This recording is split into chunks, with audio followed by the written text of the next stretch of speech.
Bonjour tout le monde, alors dans cette vidéo je vais vous expliquer ce qu'il faut regarder lorsqu'on filme pour ne pas avoir une vidéo ratée. Donc ce n'est pas du détail que je vais parler, mais vraiment des éléments qui sont assez importants. Alors il faudra regarder toujours donc, la gauche, la droite, en haut et les paroles. Ce seront ces détails-là auxquels il faudra faire attention, que ce soit pour la louange et la prédication. Alors au niveau de la gauche, pour la louange, il faut faire attention de ne pas couper Armand.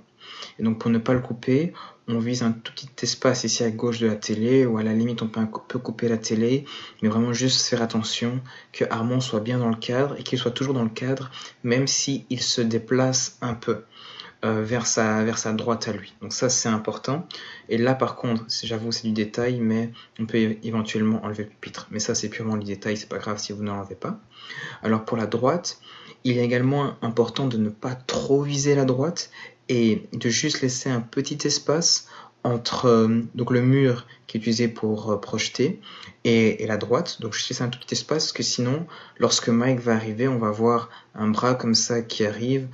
On est tous d'accord que ce serait un peu bizarre. Parce que, comme on peut le voir ici sur l'image de droite, donc le pupitre est proche de l'espace ici. C'est juste parce que ce sont des... Alors, bonjour tout le monde. Dans cette vidéo, je vais vous montrer ce qu'il faut faire attention lorsqu'on filme le mardi ou le samedi, pas pour le vendredi. Ce sont des éléments importants auxquels il faudra faire attention. Je ne vais pas parler de détails pour que la vidéo soit parfaite, mais juste d'éléments auxquels il faut faire attention pour que la vidéo ne soit pas ratée. Alors, il faudra toujours faire attention à la gauche, à la droite, en haut et aux paroles, que ce soit pour la louange ou pour la prédication.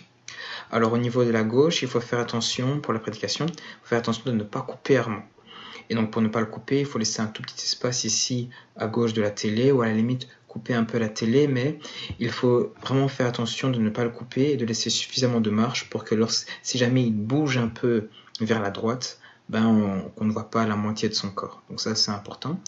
Alors au niveau de la droite également, laissez un tout petit espace ici, et j'insiste sur petit, parce que si vous filmez de manière trop large, lorsque le groupe de louange sera sur scène et que Mike va monter, il est possible de voir un petit bout de bras comme ça qui dépasse. Bon, tous d'accord que ce serait un peu bizarre. Également, si voilà, il y a juste un petit bout de pupitre ici, bon, ce serait bizarre.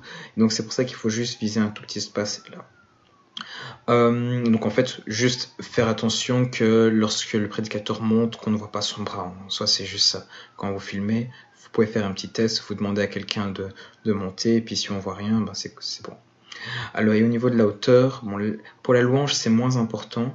On peut laisser un petit espace ici, ou même un peu couper ça, mais pour la louange, c'est moins important. Ce sera important pour la prédication, par contre. Et la dernière chose, c'est au niveau des paroles. Donc là, comme on peut le voir, les paroles sont claires, mais ici, c'est un peu sombre. Parce qu'il y a un compromis à avoir entre une image suffisamment éclairée et des paroles claires. Puisque comme on projette en blanc, si vous mettez trop de lumière, les paroles seront trop flash, et donc on verra tout simplement rien du tout. Donc ça, il faut faire attention. Au niveau de la prédication, donc pareil pour la gauche. Donc ici, vous voyez qu'il y a une lumière qu'on ne voit pas ici, donc il faudra la couper. C'est toujours pour la même histoire, pour que lorsque le groupe de louange va rentrer au moment de la prédication, qu'on ne voit pas un petit bout de bras comme ça qui dépasse, parce que vous aurez filmé trop loin. Bon. Si jamais vous avez oublié ça, il y a toujours moyen de rattraper ça au montage, mais évitons de devoir tout rattraper au montage. Au niveau de la droite, il faut essayer de laisser un maximum d'espace, de qu'on puisse voir un peu les fleurs ici. Ça, c'est pour que le prédicateur puisse bouger un maximum vers sa gauche à lui, sans qu'il ne soit coupé. Et donc ça, c'est important de laisser un maximum d'espace.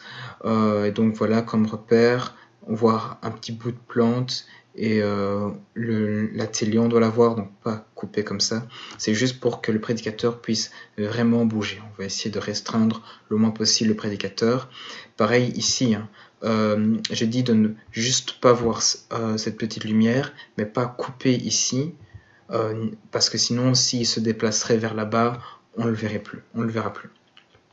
Et alors, la dernière chose, c'est au niveau de la hauteur. Donc vous voyez qu'il y a une petite lumière ici, et là, on ne voit pas cette petite lumière. Alors ce n'était pas grave pour bonheur, mais ce sera important de faire en sorte qu'on puisse voir cette petite lumière pour la prédication, parce que lorsque le prédicateur est grand, comme Mike, s'il se rapproche, eh ben, sa tête va être coupée. Plus il se rapproche de la caméra, plus il deviendra grand. Et si on ne voit pas la lumière, de toute façon vous le verrez, vous le verrez lorsque vous le ferez. Si on ne voit pas la lumière et que le prédicateur s'avance, ben, sa tête sera coupée et on est tous d'accord que ce sera bizarre. Donc voilà, et bon, pour les paroles, ben, c'est pareil que pour la louange. Au niveau de ma caméra, puisque c'est bien deux images qui sont obtenues avec deux caméras différentes, et donc pareil, hein, faire attention à ce qu'on puisse bien voir les paroles, quitte à ce que ça soit pas hyper lumineux, mais qu'on puisse bien voir les paroles. De toute façon, normalement, les paramètres vont être déterminés, il suffira juste de mettre les paramètres qui sont déterminés. Et alors, dernière petite chose, mais ça par contre c'est du détail, je l'avoue.